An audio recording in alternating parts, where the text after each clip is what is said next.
வாராகி அம்மன் வழிபாடு. வாராகி தேவி வழிபட வேண்டிய நாள் அமாவாசை முடிந்த 5ஆம் நாள், பௌர்ணமி முடிந்த 5ஆம் நாள், பஞ்சமி திதி வரும் ஓர் மகத்தான திதி என்று சொல்லப்படுகிறது. சப்த மாதாக்களின் வாராகியும் ஒருவர். நாம் செய்கின்ற காரியங்கள் ஜெயமும் காரிய சித்தியும் தருபவள். இந்த நாளில் சக்தி தேவியை விரதம் இருந்து வழிபாடு செய்தால் அனைத்து நன்மைகளும் நமக்கு கிடைக்கும். ஏவல், பில்லி, சூனியம் போன்றவை பாதிப்புகள் ஏற்பட குடும்பத்தில் சுபிட்சம் உண்டாகும். கடன் தொல்லை, வறுமை ஒழியும்.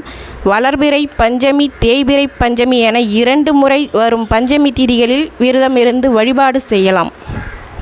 செய்யக்கூடாதவை. நவமி என்றால் 9 என்று அர்த்தமாகும்.